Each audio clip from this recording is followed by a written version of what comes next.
Today. அனைவருக்கும் வணக்கம். முதல்ல நம் இராணுவ வீரர்களுக்கு எனது மிகப்பெரிய பாராட்டையும், இந்த துணிச்சலான முடிவை எடுத்த நமது பாரத பிரதமருக்கு இந்த உலகமே பக்கபலமாக இருப்பதையும் நாம் இங்கே பதிவு செய்கிறோம்.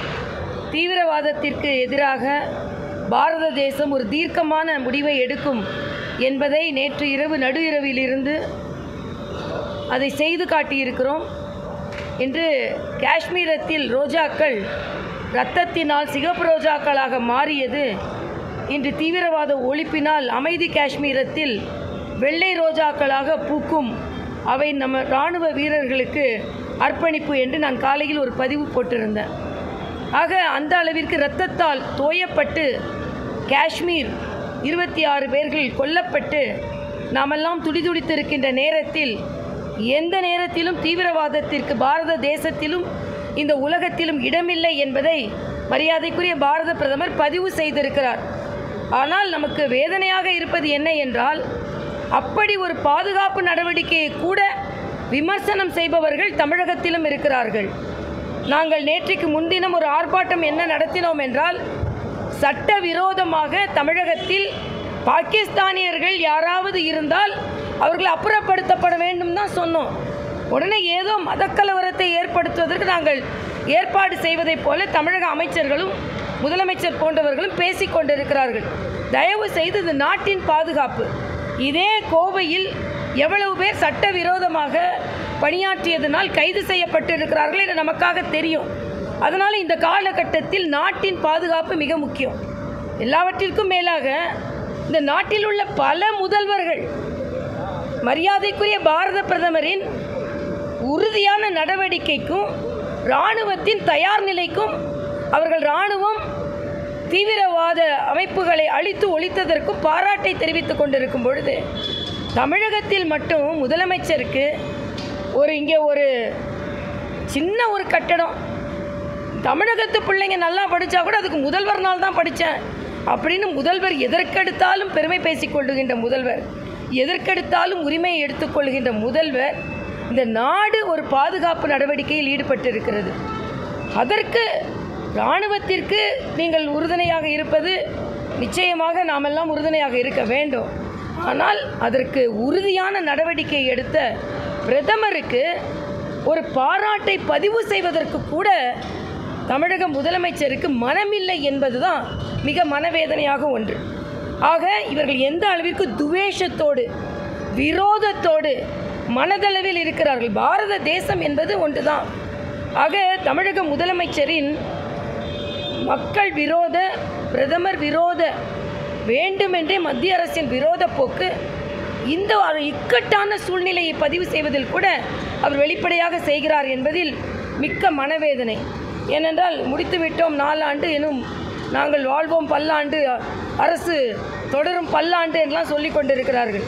இந்த 4 ஆண்டு முடிந்ததை செவிலியர்கிட்ட போய் கேளுங்க. 14,000 செவிலியர்கள் நிரந்தரம் செய்யப்படாமல் போராடி கொண்டிருக்கிறார்.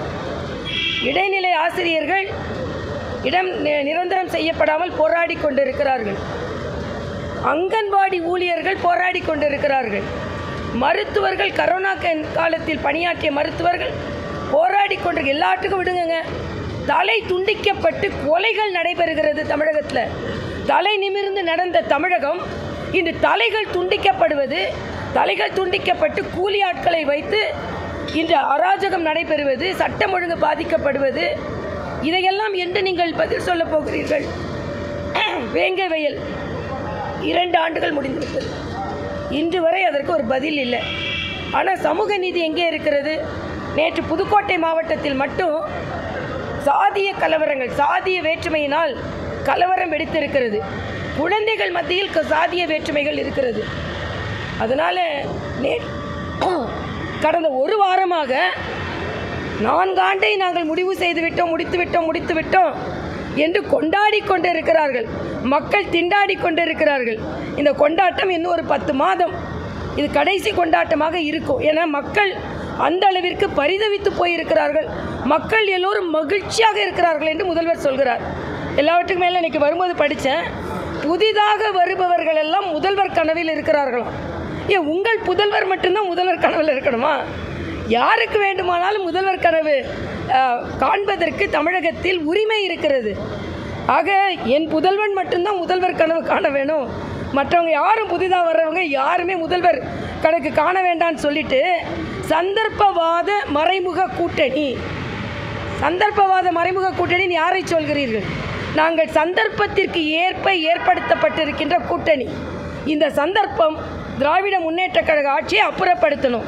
இதில் வேறு அண்ணன் சேகர் பாபு சொல்கிறாரு, எனக்கு குளிர்ஜுரம் வந்துருமா? எனக்கு குளிர்ஜுரம்லாம் வராது. குளிர்ஜுரம் வந்தாலும் நான் ட்ரீட் பண்ணிக்கிற அளவுக்கு எனக்கு திறமை இருக்கிறது. தமிழ்நாட்டில் உள்ள தண்ணியை குடித்தாதான் குளிர்ஜுரம் வரும்.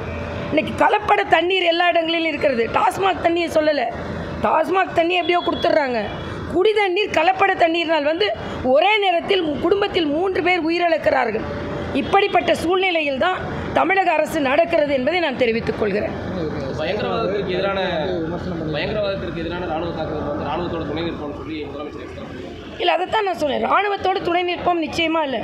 அதில் பிரதமருக்கு ஒரு துணை நிற்போம் என்று பிரதமரின் ஒரு சின்ன வார்த்தை சொல்வதற்கு கூட உங்களுக்கு மனம் இல்லையே என்பதைத்தான் நான் கேட்குறேன். இங்கே ஒரு சின்ன சாதனை எடுத்த கூட தமிழகத்தை சார்ந்த ஒரு மாணவன் படித்தால் கூட அது சாதனை, முதல்வரின் சாதனை என்று பேசுகிறீர்கள். அதற்காக சொல்கிறேன், வேறு ஒன்றும் இல்லை.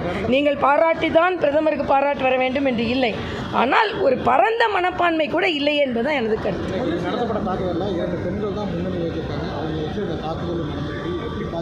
இதைத்தான் மரியாதைக்குரிய பாரத பிரதமர் அவர்கள் பெண்களுக்கு எந்த அளவிற்கு முக்கியத்துவம் கொடுக்கிறார் என்று எனக்கு பெருமையாக இருந்தது. இன்று இராணுவ நடவடிக்கையை மக்களுக்கு எடுத்து சொல்வது பெண் அதிகாரிகள் இருந்து பெண்ணை புலியை முரத்தால் அடித்து விரட்டிய பெண்ணினம் உள்ள தமிழகத்தை சார்ந்த நாங்கள் அதை பார்த்து பெருமைப்படுகிறோம். இன்றைக்கி மரியாதைக்குரிய பாரத பிரதமர் வந்த பின்பு பைலட்டுகளில் உலக தேசத்தில் இல்லாத அளவிற்கு இராணுவ பைலட்டுகள் பெண்களாக பணியாற்றி கொண்டு இருக்கிறார்கள். ஆக பெண்கள் கூட பயப்படாமல் இராணுவத்தில் பணியாற்ற முடியும் என்பதை உறுதியாக நம் பாரத பிரதமர் வழிநடத்தி கொண்டிருக்கிறார் என்ற வகையில் பெருமை.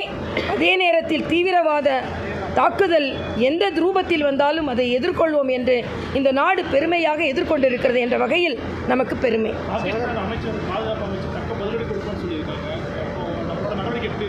தக்க பதிலடினா தீவிரவாதத்திற்கு நாம் பதிலடி கொடுத்து விட்டோம். அவர்கள் தக்க பதிலடி கொடுக்க முடியாது, நாங்கள் தாக்க பதிலடி கொடுத்து கொண்டு இருக்கிறோம். அதனால் தக்க பதிலடிலாம் அவங்க கொடுக்க முடியாது என்பது எனது கருத்து.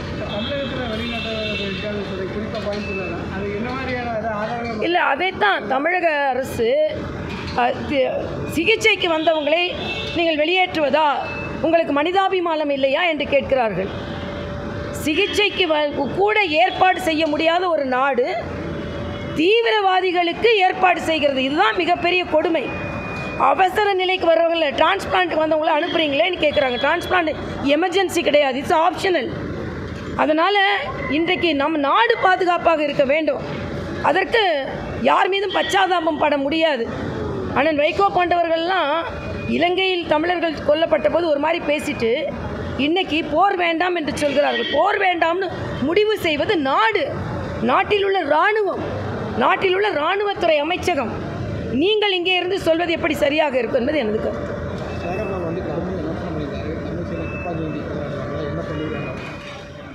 இரும்பு கரம் கொண்டு முதல்வர் அதை அடக்குவார். ஏன் இவ்வளோ கடுமையான விவாதம்? தமிழிசை துப்பாக்கி ஏந்து போராடுவாரோன்னா தமிழிசை துப்பாக்கி ஏந்தல. தமிழ்நாட்டு இங்கே இந்திய பெண்கள் துப்பாக்கி ஏறி போராடி கொண்டிருப்பதை நாம் பார்த்து கொண்டு தான் இருக்கிறோம். அதனால் நான் நேராக துப்பாக்கி ஏந்த வேண்டியதில்லை. நாங்கள் சொற்துப்பாக்கியை வைத்து இந்த ஆட்சியின் அவலங்களை எடுத்து சொல்லுவோம். அது துர்ப்பாக்கியமாக விளந்து விடுகிறது இந்த துப்பாக்கி.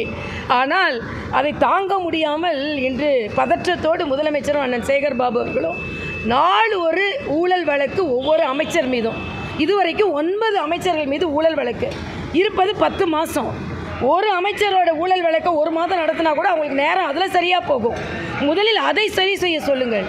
ஆக மக்களின் வரிப்பணத்தை சுருட்டியவர்கள் இன்று ஆட்சியில் இருக்கிறார்கள். 2026 அதற்கு பதில் சொல். நன்றி தம்பி.